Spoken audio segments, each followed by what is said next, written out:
날마다 나를 살리는 큐티 이성욱 목사입니다. 오늘 큐티 본문은 누가복음 22장 35절부터 46절까지입니다. 하나님 아버지의 원대로 이루어지길 기도하는 저희가 되기를 원합니다. 말씀해 주시옵소서.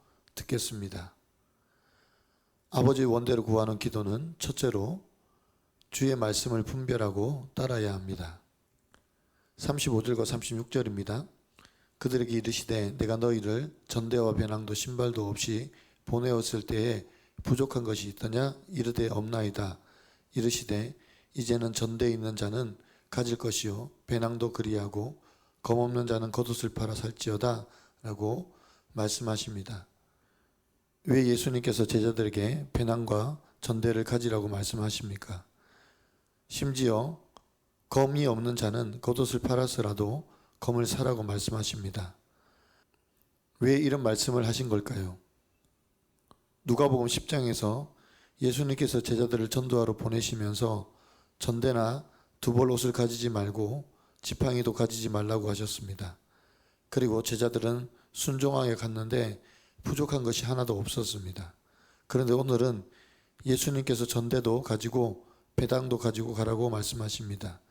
심지어 겉옷을 팔아서 검도 사라고 하십니다. 그 이유는 이제는 저들이 예수님 없이 영적 전쟁에 나가야 하기 때문입니다. 지난번에는 예수님께서 저들을 이스라엘의 잃어버린 양에게로 보내셨지만 이제는 이방인과 온 세계를 향하여 복음을 들고 나가야 하기 때문에 저들에게 만반의 준비를 해서 가라고 말씀하시는 것입니다. 또한 전에는 예수님께서 그들과 함께 하신다는 것을 이적과 기사로 보여주셨으나 이제는 예수님께서 육체적으로는 그들과 함께 하지 못하시고 그들 스스로 모든 상황을 이겨나가야만 하기 때문입니다. 그래서 모든 것을 준비해서 가라고 말씀하시는 것입니다. 37절에서 내가 너희에게 말하노니 기록된 바 그는 불법자의 동류로 여김을 받았다 한 말이 이루어져야 하리니 내게 관한 일이 이루어져 감이니라고 하십니다. 주님이 범죄자 중 하나로 취급을 당해 그들과 함께 처형될 것이라는 말씀이 이루어져야 하며 또 이루어지고 있음을 말씀하십니다. 그런데 제자들은 예수님의 말씀을 이해하지 못하고 동문서답만 하고 있습니다. 예수님의 말씀을 알아듣지 못하고 잘못 이해하니까 여기 검 둘이 있다고 말하는 것입니다. 우리는 하나님의 뜻을 어디서 찾을 수 있습니까? 오직 성경입니다. 그런데 성경을 보지도 않고 듣지도 않고 묵상하지도 않으니까 말씀을 분별하지 못하는 것입니다. 그래서 기도를 해도 엉뚱한 기도만 하는 것입니다. 그래서 매일매일 큐티하는 것이 중요합니다. 여러분은 어떻습니까? 나는 매일 하나님의 뜻을 찾으려고 노력합니까? 어떻게 노력합니까? 나는 전도할 때 만반의 준비를 해서 나갑니까? 아니면 어쩔 수 없이 나갑니까? 주님이 범죄한 취급받았듯이 복음 때문에 범죄자 취급받은 경험이 있습니까? 무엇 때문입니까? 아버지의 원대로 구하는 기도는 둘째로 나의 원대로가 아니라 아버지의 원대로 구하는 기도입니다. 39절에서 예수께서 나가서 습관을 따라 감난산에 가심에 제자들도 따라갔더니라고 합니다. 이 장면은 예수님께서 잡히시기 전에 감난산 아래에 있는 겟세마네 동산에서 간절히 기도하신 모습입니다. 이때 함께했던 제자들이 베드로, 야고보, 요한입니다. 예수님께서 제자들에게 유혹에 빠지지 않도록 기도하라고 하십니다. 예수님께서 제자들과 조금 떨어져서 홀로 간절히 기도하십니다. 42절입니다. 이르시되 아버지여 만일 아버지의 뜻이거든 이 잔을 내게서 옮기시옵소서. 그러나 내 원대로 마옵시고 아버지의 원대로 되기를 원하나이다 하시니 라고 합니다. 예수님께서 아버지 하나님께 간절히 구하는 기도는 아버지의 뜻입니다. 주님이 지셔야 할 십자가가 얼마나 무겁고 괴로웠으면 이 잔을 내게서 옮겨달라고 했겠습니까? 이 십자가 보통 십자가입니까? 온 세상 죄를 다 지고 가셔야 하는 십자가입니다. 그렇기 때문에 예수님도 이 잔을 피할 수만 있으면 피하고 싶다고 말씀하시는 것입니다. 주님은 내가 원하는 대로가 아니라 아버지께서 원하시는 대로 이루어지기를 기도하십니다. 예수님이 이렇게 3번이나 기도하십니다. 천사가 와서 예수님을 돕습니다. 얼마나 힘을 쓰고 애를 썼으면 마치 땀이 땅에 떨어진 핏방울처럼 보인다고 누가가 묘사했겠습니까? 예수님은 자신의 어떠한 소원도 아버지 앞에 다 내려놓으셨습니다.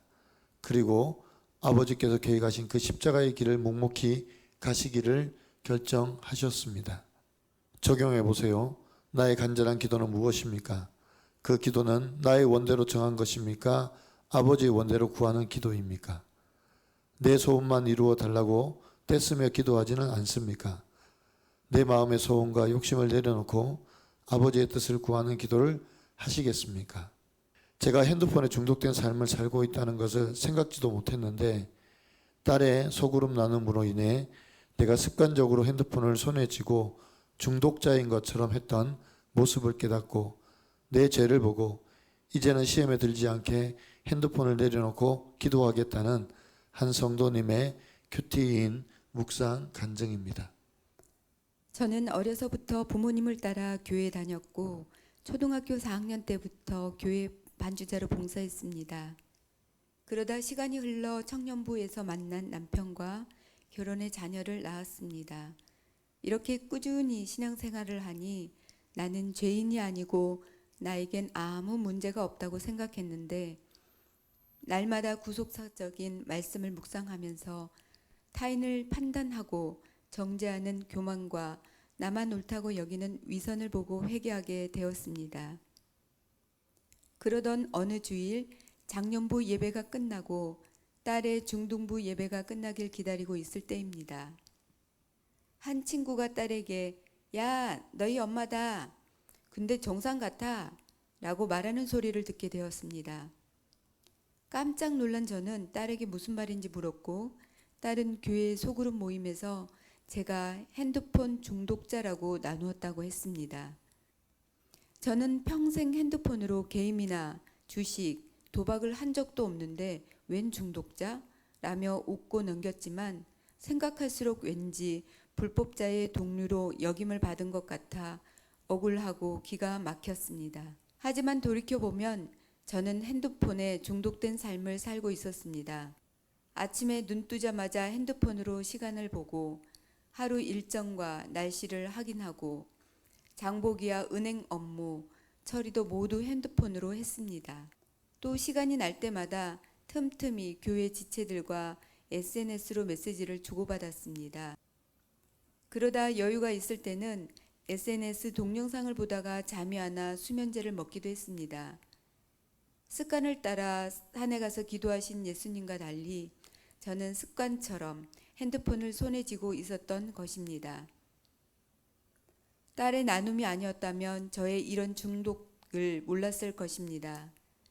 그동안 내 죄를 못 보면서 가족에게 큐티하고 기도하라고 잔소리했던 것을 회개합니다. 이제는 시험에 들지 않게 핸드폰을 내려놓고 깨어 기도하겠습니다. 저의 적용은 하루 중 큐티하고 기도하는 시간과 수면 시간에는 핸드폰을 꺼놓겠습니다. 가족에게 큐티하고 기도하라고 잔소리하는 대신 삶으로 본을 보이겠습니다. 입니다. 이제 제자들과 헤어져야 할 예수님은 제자들의 참으로 안쓰럽고 걱정이 되시는 겁니다. 마치 자녀를 놓고 떠나야 하는 아버지의 심정이었을 것입니다. 그래서 예수님께서 제자들에게 시험에 들지 않게 깨어서 기도하라고 하시는 것입니다. 우리도 마찬가지입니다. 잠시라도 방관하고 있으면 언제 사단이 우리를 밀가부르듯 할지 모릅니다. 그래서 늘 깨어서 기도해야 합니다. 내 뜻이 아닌 하나님의 뜻을 구하며 때로는 그 뜻이 내가 희생해야 하고 내가 섬겨야 하는 뜻이라도 기꺼이 감당할 것을 결단해야 합니다. 예수님께서 십자가를 지셔야만 했던 것처럼 우리도 가족과 이웃을 위해 십자가를 지는 결단으로 기도하고 섬겨야 합니다. 그럴 때 하나님의 뜻을 이루어낼 수 있습니다. 기도드립니다. 사랑하는 주님, 우리가 얼마나 이기적인 기도를 하는지 모릅니다. 아버지의 뜻을 구하기보다는 내 뜻만 구했고 내 소원만 구했습니다. 저희의 어리석음을 용서하여 주시옵소서. 이제 주님의 뜻을 구하기를 원합니다. 우리 주님이 마지막 순간에도 아버지의 뜻을 구하며 자기의 뜻을 내려놓았듯이 저희도 아버지의 뜻만을 구하며 내 욕심, 내 소원을 내려놓고 기도하게 하여 주시옵소서.